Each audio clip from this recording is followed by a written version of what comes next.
আসসালামু আলাইকুম। আউযু বিল্লাহি মিনাশ শাইতানির রাজিম। বিসমিল্লাহির রহমানির রহিম। আমরা আগের পর্বে দিন কায়েমের ব্যাপারে কি আকীদা রাখা উচিত এ সম্পর্কে আলোচনা করেছিলাম। আজকে এই ব্যাপারে যে চারটা পদ্ধতি আছে, অর্থাৎ সমাজ সংস্কার, সমাজ বিপ্লব, গণতান্ত্রিক পদ্ধতি, গণ অভ্যুত্থান, চারটা বিষয়ের চারটা পদ্ধতির প্রথম পদ্ধতি সম্পর্কে আলোচনা করা হয়েছে। আজকে তার দ্বিতীয় পদ্ধতি সম্পর্কে আলোচনা করব। এটা হচ্ছে সামাজিক বিপ্লব। সামাজিক বিপ্লবের মাধ্যমে কীভাবে দিন কায়েম করা যায় এবং জিহাদ করা যায় সে ব্যাপারে আমরা আলোচনা করব ইনশাআল্লাহ তাআলা।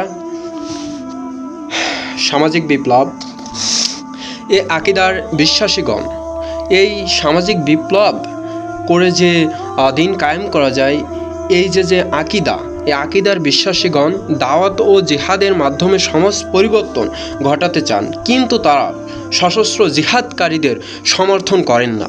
তারা সশস্ত্র জিহাদ যারা করে তাদেরকে তারা সমর্থন করেন না। তাদের মতে জিহাদের পদ্ধতি পরিবর্তনশীল এবং অসি যুদ্ধের চেয়ে মসি যুদ্ধ অধিকতর শক্তিশালী। তারা আরও বলেন, এ যুগে জিহাদের অপেক্ষা হাতিয়ার হলো তিনটি কথা, কলম, তিনটি জিনিস, একটা হচ্ছে কথা, আরেকটি হচ্ছে কলম ও সংগঠন, তিনটি জিনিস।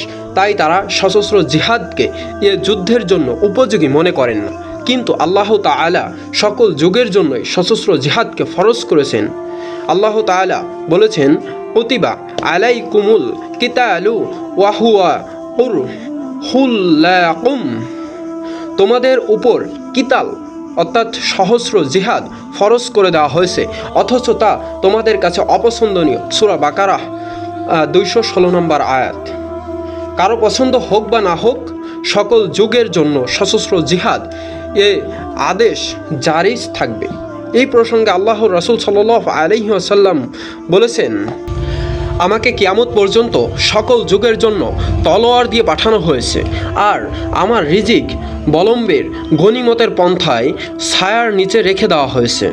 আল্লাহর আইনকে বাস্তবায়ন করার জন্য আমার উম্মতের মধ্যে একটি ইসহাব অর্থাৎ দল সব সময় কিতাল করে যাবে।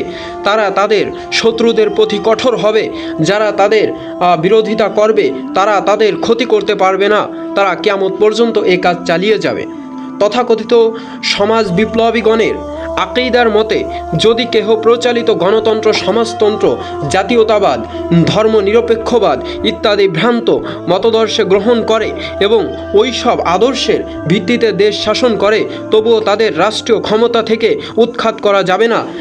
এই ভ্রান্ত আকীদা ছাড়ানোর উদ্দেশ্যে তারা নবী রাসূলগণের উপর মিথ্যা তহমত দিয়ে বলেন, নবী রাসূলগণ তাদের আমলের প্রতিষ্ঠিত শাসন ক্ষমতাকে উৎখাতের চেষ্টা করেননি।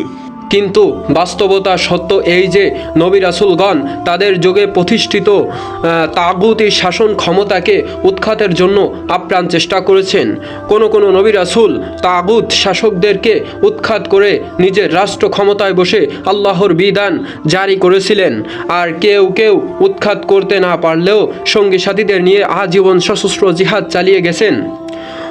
আল্লাহ তাআলা এই প্রসঙ্গে বলেন সূরা আলে ইমরান 146 নম্বর আয়াতে, আর বহু নবী ছিলেন যারা সঙ্গী সাথীদের নিয়ে সশস্ত্র জিহাদ করেছেন।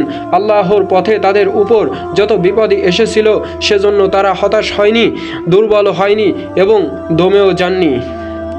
অতএব উপরোক্ত আয়াত থেকে এটা প্রমাণিত হয় যে নবী রাসূলগণ সশস্ত্র জিহাদ করেছেন, কিন্তু কিছু আলেম ইসলামের শত্রুদের চক্রান্ত বিভ্রান্ত হয়ে নবী রাসূলগণের আদর্শকে ভুলে গেছেন। তাই তারা জিহাদের জন্য অস্ত্র ব্যবহার বাদ দিয়ে শুধু কাগজ কলম ব্যবহারের কথা বলেছেন এবং মানব রচিত বিধানে রাষ্ট্র পরিচালনাকারীদেরকে ক্ষমতা হতে উৎখাত করার চিন্তা করছেন না।